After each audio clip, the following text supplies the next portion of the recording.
नमस्ते दोस्तों, स्वागत है आपका द कहानीबाज की कहानियों में। हमारी आज की कहानी का नाम है निर्मला और आप सुन रहे हैं एपिसोड 8। तो चलिए चलते हैं आज की कहानी की ओर। मनसाराम के जाने से घर सुना हो गया। दोनों छोटे लड़के उसी स्कूल में पढ़ते थे। निर्मला रोज उनसे मनसाराम का हाल पूछती।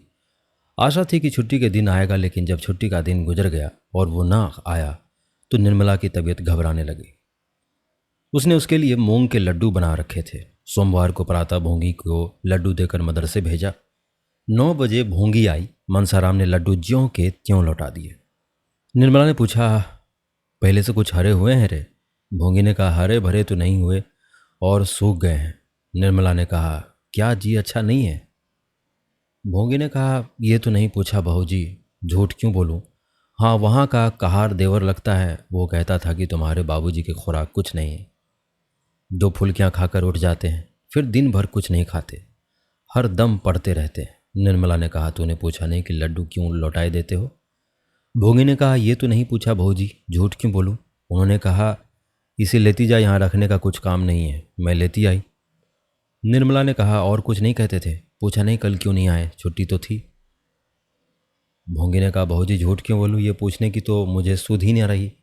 हाँ, ये कहते थे कि अब तू यहाँ कभी ना मेरे लिए कुछ चीज़ ना लाना और अपनी बहू जी से कह देना मेरे लिए मेरे पास चिट्ठी पत्थर ना भेजे, लड़कों से भी मेरे पास कोई संदेश ना भेजे। और एक बात ऐसी कही कि मुंह से निकल नहीं सकती। फिर रोने लगे। निर्मला ने कहा, कौन बात थी, कह तो। भोंगी ने कहा, क्या कहूँ बहू जी, कहते थे मेरे जीने को धिक्कार है, यही कहकर रोने लगे। निर्मला के मुंह से एक ठंडी सांस निकल गई। ऐसा मालूम हुआ मानो कलेजा बैठा जाता है। उसका रोम रोम अर्थनाद से रुदन करने लगा। वो वहां बैठी ना रह सकी, आकर बिस्तर पर मुंह ढांक कर लेटी रही और फूट फूट कर रोने लगी। वो भी जान गए। उसके अंतःकरण में बार बार यही आवाज़ गूंजने लगी। वह भी जान गए। भगवान, अब क्या होगा? जिस संदेह की आग में वो भस्म हो रही थी, अब शतगुण वेग से धधकने लगी। उसे अपनी कोई चिंता ना थी। जीवन में अब सुख की आशा क्या थी जिसकी उसे लालसा होती? उसने अपने मन को इस विचार से समझाया कि यह मेरे पूर्व कर्मों का प्रायश्चित है। कौन प्राणी ऐसा निर्लज होगा जो इस दशा में बहुत दिन जी सके? कर्तव्य की वेदी पर अपना जीवन और उसकी सारी कामनाएं होम कर दी थी। हृदय रोता था, पर मुख पर हंसी का रंग भरना पड़ता था। जिसका मुंह देखने को जीना चाहता था, उसके सामने हंस हंस कर रंग भरना पड़ता था। जिसका देह का स्पर्श उसे सर्प से शीतल के समान लगता था, उससे आलिंगित होकर उसे जितनी घृणा, जितनी मर्म वेदना होती थी, उसे कौन जान सकता है। उस समय उसकी यही इच्छा होती थी कि धरती फट जाए और उसमें समा जाए। लेकिन सारी विडंबना अब तक अपने ही तक थी और अपनी ही चिंता करनी उसने छोड़ दी। लेकिन वो समस्या अब अत्यंत भयंकर हो गई थी कि वो अपनी आंखों से मनसाराम की आत्म पीड़ा नहीं देख सकती थी। मनसाराम जैसे मनस्वी साहसी युवक पर इस आक्षेप का जो असर पड़ सकता था, उसकी कल्पना ही से उसके प्राण कांप उठते थे। अब चाहे उस पर कितने ही संदेह क्यों ना हो, चाहे उसे आत्महत्या ही क्यों ना करनी पड़े, पर वह चुप नहीं बैठ सकती थी। मनसाराम की रक्षा करने के लिए वो विकल हो गई। उसने संकोच और लज्जा की चादर उतार कर फेंक देने का निश्चय कर लिया।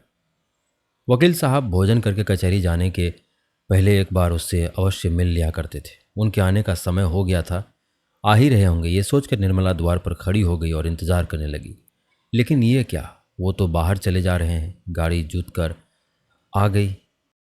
ये हुक्म वो यही दिया करते थे, तो क्या आज वो ना आएंगे, बाहर ही बाहर चले जाएंगे? नहीं, ऐसा नहीं होने पाएगा।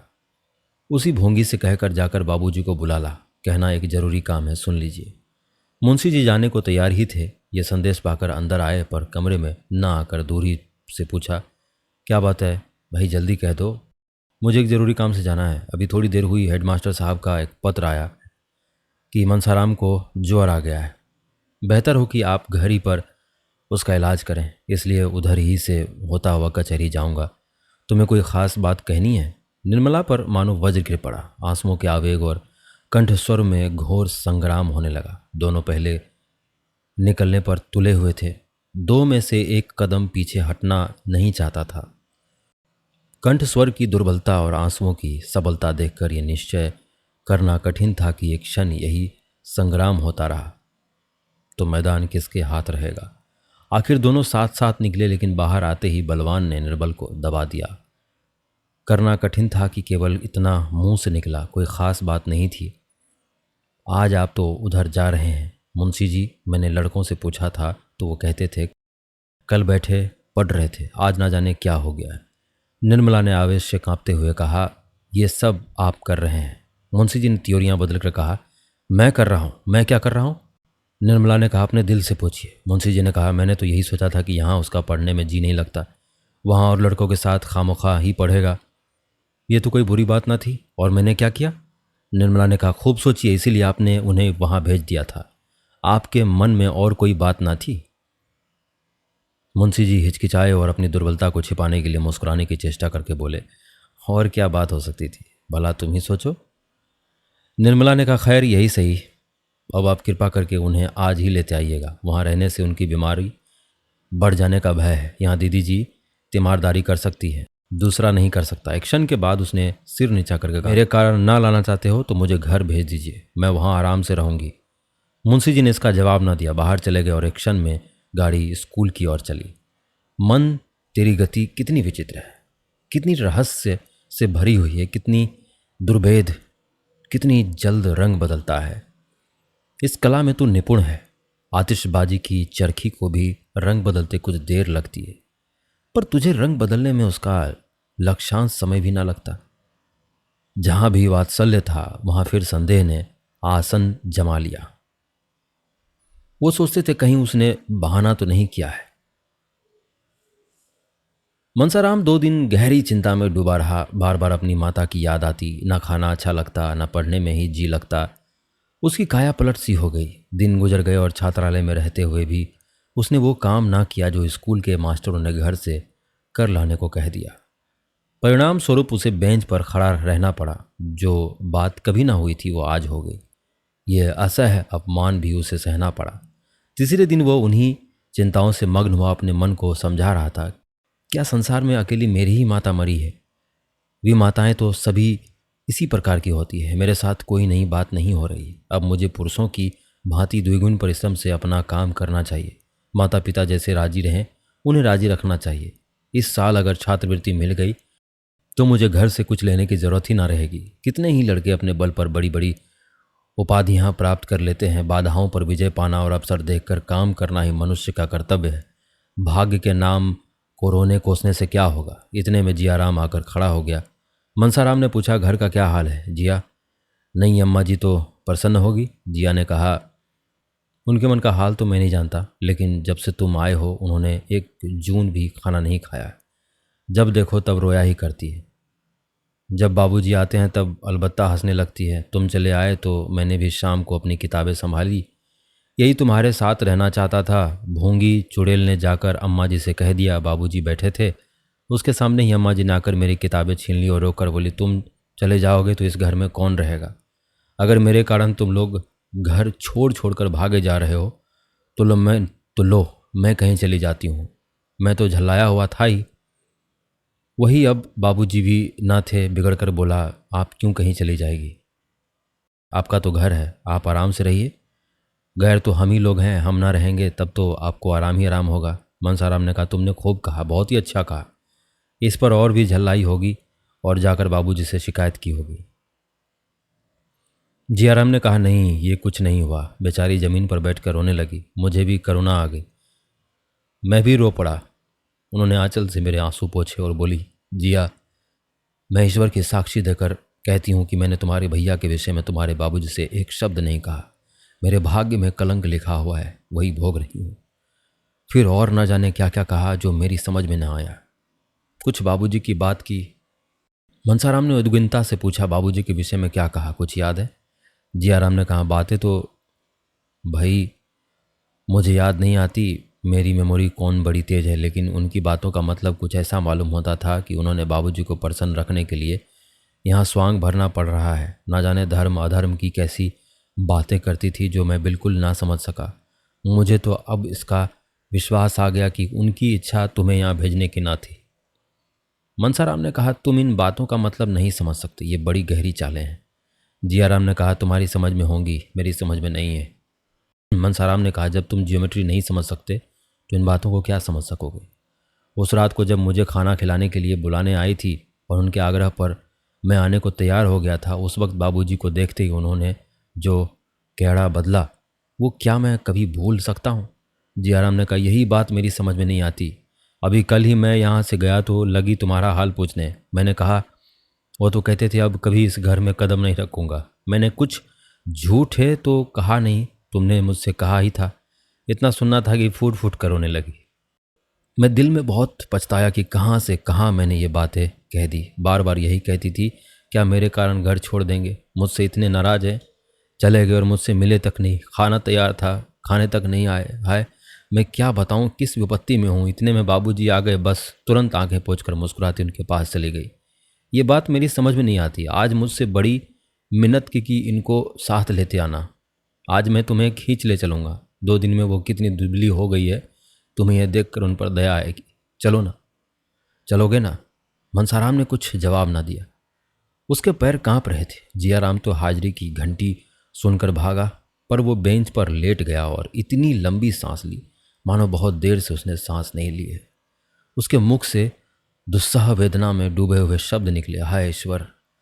इस नाम के सिवा उसे अपना जीवन निराधार मालूम होता था। इस एक उच्छ्वास में कितना नैराश्य, कितनी संवेदना, कितनी करुणा, उसकी दीनता प्रार्थना भरी हुई थी, इसका कौन अनुमान कर सकता है। अब सारा रहस्य उसकी समझ में आ रहा था और बार बार उसका पीड़ित हृदय आर्तनाद कर रहा था, आर्तनाद कर रहा था। हाय ईश्वर, इतना घोर कलंक, क्या जीवन में इससे बड़ी विपत्ति की कल्पना की जा सकती है। क्या संसार में इससे घोरतर निजता की कल्पना की जा सकती है। आज तक किसी पिता ने अपने पुत्र पर इतना निर्दय कलंक न लगाया होगा, जिसके चरित्र की सभी प्रशंसा करते थे, जो अन्य युवकों के लिए आदर्श समझा जाता था, जिसने कभी अपवित्र विचारों को अपने पास नहीं फटकने दिया, उसी पर यह घोर कलंक। मनसाराम को ऐसा मालूम हुआ मानो उसका दिल फटा जा रहा है। दूसरी घंटी भी बज गई। लड़के अपने अपने कमरे में गए, पर मनसाराम हथेली पर गाल रखे अनिमेष नेत्रों से भूमि की ओर देख रहा था, मानो उसका सर्वस्व जलमग्न हो गया हो, मानो किसी को मुंह न दिखा सकता हो। क्लास में गैर हाजिरी हो जाएगी, जुर्माना हो जाएगा, उसकी उसे चिंता नहीं। जब उसका सर्वस्व लुट गया तो अब इन छोटी छोटी बातों का क्या भय। इतना बड़ा कलंक लगने पर भी अगर जीता रहूं तो मेरे जीवन को धिक्कार है। उसी शोकातिरेक की दशा में वो चिल्ला पड़ा, माताजी तुम कहाँ हो। तुम्हारा बेटा, जिस पर तुम प्राण देती थी, जिसे तुम अपने जीवन का आधार समझती थी, आज घोर संकट में है। उसी का पिता उसके गर्दन पर छुरी फेर रहा है। हाय, तुम कहाँ हो माता। मनसाराम फिर शांत चित्त से सोचने लगा, मुझ पर यह संदेह क्यों हो रहा है, इसका क्या कारण है। मुझसे ऐसी कौन सी बात उन्होंने देखी जिससे उन्हें यह संदेह हुआ। वो हमारे पिता हैं, मेरे शत्रु हो जाए, ये इस बात का कारण नहीं हो सकती। अच्छा, इस संदेह का बीजारोपण किस दिन हुआ। मुझे बोर्डिंग हाउस में ठहराने की बात तो पीछे की है। उस दिन रात को वो मेरे कमरे में आकर मेरी परीक्षा लेने लगे। उसी दिन उनकी त्योरियां बदली हुई थी। उस दिन ऐसी कौन सी बात हुई जो अप्रिय लगी हो। मैं नई अम्मा से कुछ खाने को मांगने गया था। बाबूजी उस समय वहाँ बैठे थे। हाँ, अब याद आती है, उसी वक्त उनका चेहरा तमतमा गया था। उसी दिन से नई अम्मा ने मुझसे पढ़ना छोड़ दिया। अगर मैं जानता कि मेरा घर में आना जाना, अम्मी जी से कुछ कहना सुनना और उन्हें पढ़ाना लिखाना पिताजी को बुरा लगता है, तो आज क्यों ये नौबत आती। और नई अम्मा, उन पर क्या बीत रही होगी। मनसाराम ने अब तक निर्मला की ओर ध्यान नहीं दिया था। निर्मला का ध्यान आते ही उसके रोए खड़े हो गए। उनका सरल लेहशील हृदय यह आघात कैसे सह सकेगा। आह, मैं कितने भ्रम में था। मैं उनके स्नेह को कौशल समझता था। मुझे क्या मालूम था कि उन्हें पिताजी का भ्रम शांत करने के लिए मेरे प्रति कितना कटु व्यवहार करना पड़ता है। आह, मैंने उन पर कितना अन्याय किया है। उनकी दशा तो मुझसे भी खराब हो रही होगी। मैं तो यहाँ चला आया, मगर वो कहाँ जाएगी। जिया कहता था, उन्होंने 2 दिन से भोजन नहीं किया, हरदम रोया करती हैं। कैसे जाकर समझाऊं। वो इस अभागे के पीछे क्यों अपने सिर पर यह विपत्ति ले रही है। वो क्यों बार बार मेरा हाल पूछती हैं, क्यों बार बार मुझे रुलाती हैं। कैसे कह दूं कि माता, मुझे तुमसे जरा भी शिकायत नहीं है, मेरा दिल तुम्हारी तरफ से साफ है। वो अब भी बैठी रो रही होगी। कितना बड़ा अनर्थ है। बाबूजी को ये क्या हो गया? क्या इसलिए विवाह किया था? एक बालिका की हत्या करने के लिए ही उसे लाए थे? इस कोमल पुष्प को मसल डालने के लिए ही तोड़ा था? उनका कैसे उद्धार होगा? उस निरपराधी का मुख कैसे उज्जवल होगा? उन्हें केवल मेरे साथ स्नेह का व्यवहार करने के लिए ये दंड दिया जा रहा है, उनकी सज्जनता का ये उपहार मिल रहा है। मैं उन्हें इस प्रकार निर्दयाघात सहते देखकर बैठा रहूंगा? अपनी मान रक्षा नहीं सही, उनकी आत्मरक्षा के लिए इन प्राणों का बलिदान करना पड़ेगा। इसके सिवाय उद्धार का कोई उपाय नहीं। आह, दिल में कैसे कैसे अरमान थे, वे सब खाक में मिला देने होंगे। एक सती पर संदेह किया जा रहा है और मेरे कारण। मुझे अपने से उनकी रक्षा करनी होगी, यही मेरा कर्तव्य है, इसी में सच्ची वीरता है। माता, मैं अपने रक्त से इस कालिमा को धो दूंगा, इसमें मेरा और तुम्हारा दोनों का कल्याण है। वो दिन भर इन्हीं विचारों में डूबा रहा। शाम को उसके दोनों भाई आकर घर चलने के लिए आग्रह करने लगे। सियाराम ने कहा, चलते क्यों नहीं? मेरे भैया जी, चलो ना। मनसाराम ने कहा, मुझे फुर्सत नहीं है कि तुम्हारे कहने से चला चलूं। जिया ने कहा, आखिर कल तो इतवार है ही। मनसाराम ने कहा, इतवार को भी काम है। जियाराम ने कहा, अच्छा कल आओगे ना? मनसाराम ने कहा, नहीं, मुझे कल एक मैच में जाना है। जियाराम ने कहा, अम्मा जी मूंग के लड्डू बना रही हैं, ना चलोगे तो एक भी ना पाओगे, हम तुम मिल के खा जाएंगे। सिया, इन्हें ना देंगे। जियाराम ने कहा, भैया अगर तुम कल ना आए तो शायद अम्मा जी यहीं चली आए। मनसाराम ने कहा, सच? नहीं, ऐसा क्यों करेंगे, यहाँ आई तो बड़ी परेशानी होगी।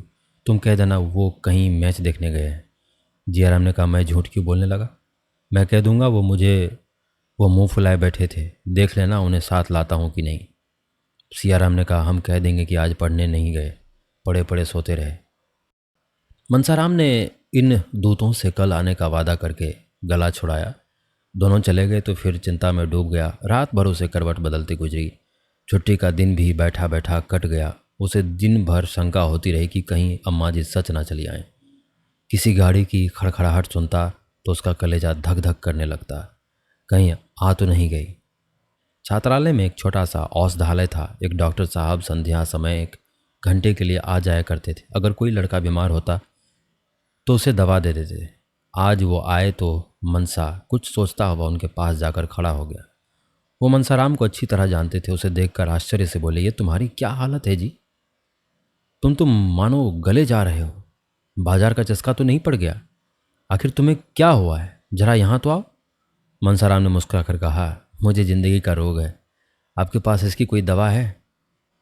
डॉक्टर साहब ने कहा, मैं तुम्हारी परीक्षा करना चाहता हूँ। तुम्हारी सूरत ही बदल गई जी, पहचाने भी नहीं जाते।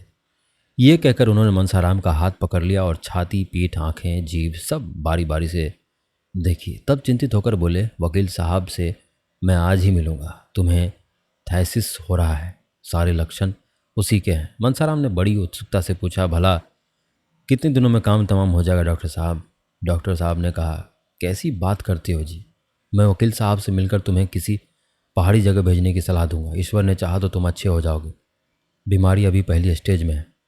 मनसाराम ने कहा, जब भी तब तो अभी 1-2 साल की देर मालूम होती है, मैं तो इतना इंतजार नहीं कर सकता। सुनिए, मुझे थायसिस फाइसिस कुछ नहीं हुआ है, ना कोई दूसरी शिकायत है।